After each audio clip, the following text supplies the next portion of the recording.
Hello guys, तो आज हम लोग सॉल्व करने वाले हैं फ्रैक्शन का डिवाइड, जिसे हिंदी में बोलते हैं भिन्न का भाग। आइए देखते हैं कि कैसे सॉल्व होता है फ्रैक्शन का डिवाइड। आज से आप लोग फ्रैक्शन के डिवाइड से डरेंगे नहीं, बल्कि करेंगे इसको चुटकियों में सॉल्व। तो सबसे पहले जो 3 सही 2/4 है डिवाइड बाई 4 सही 8/9।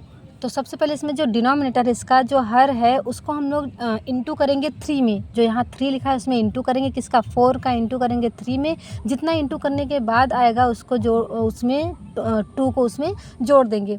तो जैसे 4 3 होता है 12, 4 3 12 होता है, और 12 में हम 2 जोड़ेंगे तो हो जाएगा हमारा 14, और बाई में क्या है 4 है। ये रहा डिवाइड बाई, इसको एज इट इज लिख देंगे। और फिर 9 4 होता है 36, 9 4 36, और 36 में हम 8 जोड़ेंगे तो हमारा हो जाएगा 44, और अपॉन में क्या है 9 है, इसको एज इट इज लिख देंगे। अब बन गया है ये हमारा फ्रैक्शन के रूप में। अब इसको करने में हमें कोई प्रॉब्लम नहीं होगी। अब अभी तक मिक्स्ड फ्रैक्शन में था, अब बन गया है फ्रैक्शन में।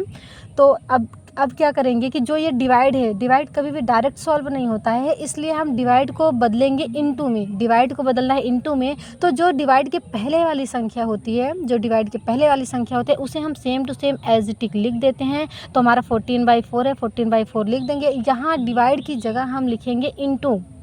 जैसे ही डिवाइड की जगह इनटू आ जाएगा, वैसे ही जो ये 44/9 है, ये संख्या तुरंत पलट जाएगी। जैसे ही डिवाइड की जगह इनटू लिखते हैं, ये संख्या पलट जाती है, तो ये 9 ऊपर चली जाएगी और अपॉन में आ जाएगा 44। अब क्या करेंगे, अब इसे हमको इनटू करना है। इनटू हमेशा सामने सामने होता है, इनटू हमेशा सामने। जैसे 14 है तो 9 में करेंगे, और 4 है तो उसको 44 में करेंगे। तो 14 9 होता है 14 9 4 हो गया 36, 36 हो गया। तो 6 लिखेंगे, और हमारा 3 कैरी आएगा। 9 1 9, और 3 होता है 12। अपॉन में 44 का इंटू करेंगे 4 में, तो 4 4 होता है 16, बचा 1 कैरी, और ये 4 4 16, और 1 कैरी हो गया 17। अब इसको हमें काटना है। इसके बाद अगर ये कट जाती है किसी संख्या से तो काट देंगे, नहीं कटती है तो नहीं काटेंगे। जैसे कि इसे हम सबसे पहले 2 से काटेंगे। 2 से ऊपर वाली संख्या और नीचे दोनों काटना है। जैसे कि अगर हम किसी संख्या को, अगर मान लो किसी भी संख्या से काटते हैं, कोई भी हमारा आंसर आया है, अगर उसे हम काट रहे हैं तो हमेशा जिस संख्या से हम ऊपर वाली संख्या को काटेंगे उसी वाली संख्या से नीचे वाले को काटेंगे। कभी डिफरेंट नहीं हो सकता कि इस संख्या को 2 से काट दो और अगर ये 2 से नहीं कट रहा है तो 3 4 5 जिससे भी कटे उससे काट दो, ऐसा नहीं होता।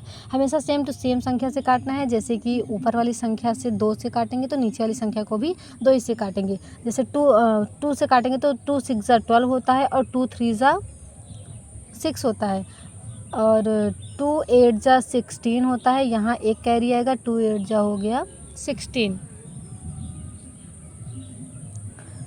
ये हो गया, कट गया हमारा। अब देखते हैं कि क्या ये 63 और अपॉन में जो 83 है ये किसी संख्या से कटेगा। मान लीजिए नीचे वाला तो 2 से कट जाएगा, लेकिन ऊपर वाली संख्या हमारी 2 से नहीं कटेगी। 3 से चेक कर लेते हैं। 3 से ऊपर वाली संख्या तो कट जाएगी, लेकिन नीचे वाली संख्या नहीं कटेगी। 3 से 4 से ऊपर वाली नहीं कटेगी, नीचे वाली कट जाएगी। तो एच डी किसे हम ऐसे ही रहने देंगे।